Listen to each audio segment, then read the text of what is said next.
هل سألت حالك بيوم من الأيام شو ممكن يصيبك لو كنت موجود بنفس اللحظة اللي بتنزل فيها قنبلة نووية؟ وبلحظة ممكن تهدم مدن كاملة ب3 ثواني. شو بتحس؟ شو بيصيب جسمك؟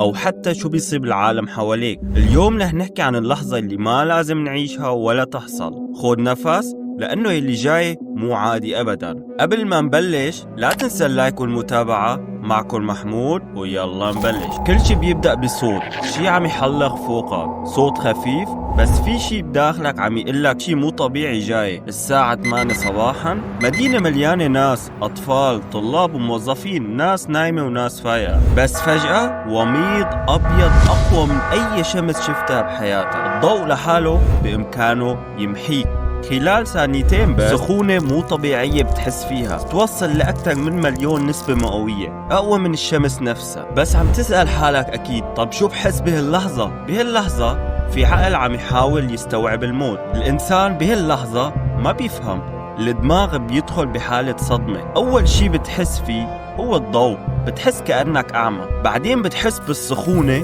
بس ما بتحسن تعيط بصوت عالي لأنه حتى صوتك اختفى، بس عقلك بعده واعي. الألم ما بتلحق تحس فيه ببداية الموجة الأولى، بس لو نجيت تحس فيه بكل لحظة بعد. المعلومة الجاية بتخوف، فانتبه منيح. إذا كنت مو بعيد عن القنبلة ما رح يكون معك وقت تحكي شي، كل شي بيحصل بثواني، يعني أنت بتختفي بثواني قليلة. بس إذا كنت أبعد بشوي فهون رح تعيش الجحيم. بعد الضوء الأبيض بيجي صوت الانفجار. الهواء لحاله بيصبح قاطع، ضغط بيهدم بيوت، بيمحي مباني من أساسها. إذا كنت واقف بعيد شوي بمسافة 2 كيلو عن القنبلة، أول ما يوصلك موجة ضغط عنيفة تدفعك بقوة، تهدم كل شي حواليك، بتسقطك، بتصيبك بأذى، ويمكن تسبب لك كمان فقدان الوعي. لو كنت واقف على بعد 5 كيلو بس، هل المسافة كافية لتحميك؟ الضوء النووي ما بيوصل بنفس قوة لما تكون بعيد عنه كيليين. لو كنت مكشوف ما في شي يحميك. موجة الهواء توصلك،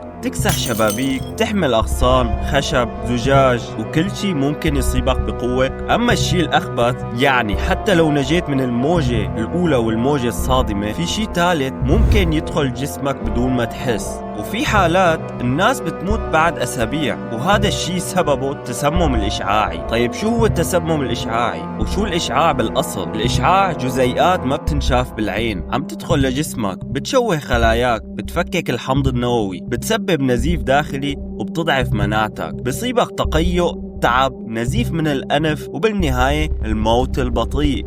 تخيلوا معي مدينة كاملة ممكن تختفي بالكامل، بيوت بتتهدم، ناس تحولوا لظلال على الحيطان، جامعات، مستشفيات، ناطحات سحاب، كله بيختفي. الهواء بيتحول لشي سام، حتى الماء، حتى الطعام، كل شي بتعيشه بيكون موت ببطء. مكان ما بيبقى مثل ما كان. المياه بتصيبها مواد سامة بتشل الحياة وبتخنق كل كائن، والحيوانات بعضها بيموت والبعض بيولد بشكل مشوه. أما الطبيعة فما عاد فيك تنبت شي فيها. الناجين حتى لو ما ماتوا باللحظة نفسها ممكن يبلشوا يعانوا من سرطانات مثل الدم أو الغدة أو الجلد، حتى مشاكل بالإنجاب. وإذا أنجبوا كل شي بينتقل لأولاده. الجيل الجديد بيولد بجينات تالفة. حسب دراسات بمنطقة هيروشيما وناغازاكي، أطفال انولد بعض مات بعد الولادة بأيام، حتى اللي ما ماتوا بعد الولادة ضلوا يحملوا الإشعاع بداخلهم. يعني القنبلة مو بس للحظة بل لأجيال. هلأ خلينا نحكي عن الكوابيس الموجودة اليوم. بالعالم اليوم في حوالي 12,000 قنبلة نووية، يعني تخيل حجم الدمار يلي ممكن يساووه. والدول يلي بتحتوي على هالقنبلة هي مثل الصين، الهند وباكستان ودول مختلفة. بس هاد ما كان كل شيء. الكابوس الحقيقي هلأ ببلش لما الغيمة النووية تتشكل. شو هي الغيمة النووية؟ بعد الانفجار تتشكل غيمة، وهون ببلش الكابوس. الناس ما عندها علم انه هي الغيمة هي الأسوأ، لأنها بتعلي الإشعاع للجو، وبينزل مطر سام بعد كم ساعة أو حتى أيام، والمطر هاد بيموت أي شيء حي. وهذا الكابوس ما بيختفي فجأة. تعال يا صديقي لأحكي لك كم سنة بيضل الإشعاع. إذا أنت بتتخيل أنه يمكن بس سنة، هذا الشيء أنت بتتوقعه غالبا. المدة تعتمد على النوع والقوة. في مناطق ممكن تحسن تعيش فيها الناس بعد 30 سنة، وفي مناطق تانية مثل تشيرنوبل، مع أنها كانت بس انفجار مفاعل مو قنبلة نووية، الإشعاع لسه موجود بعد 39 سنة. وإذا كانت القنبلة النووية تحتوي على مواد مثلا بلوتونيوم، في مواد بتضل مشعة لآلاف السنين، بس هالموجات والسم ما بيدوموا، بينقصوا من سنة لسنة شوي شوي. القنبلة النووية ما بتميز بين طفل وجندي، بين حياة وموت، وإذا ما تعلمنا من الشيء اللي عاشوه أجدادنا رح نعيش نهايتنا بإيدنا. خلينا نحب بعض، وإذا عجبك الفيديو لا تنسى اللايك والمتابعة، وتبعت هذا الفيديو لحدا حابب يتعمق بداخل هاللحظة، واكتب لي بالتعليقات عن شو حابب نحكي بالمواضيع الجاية. وسلام.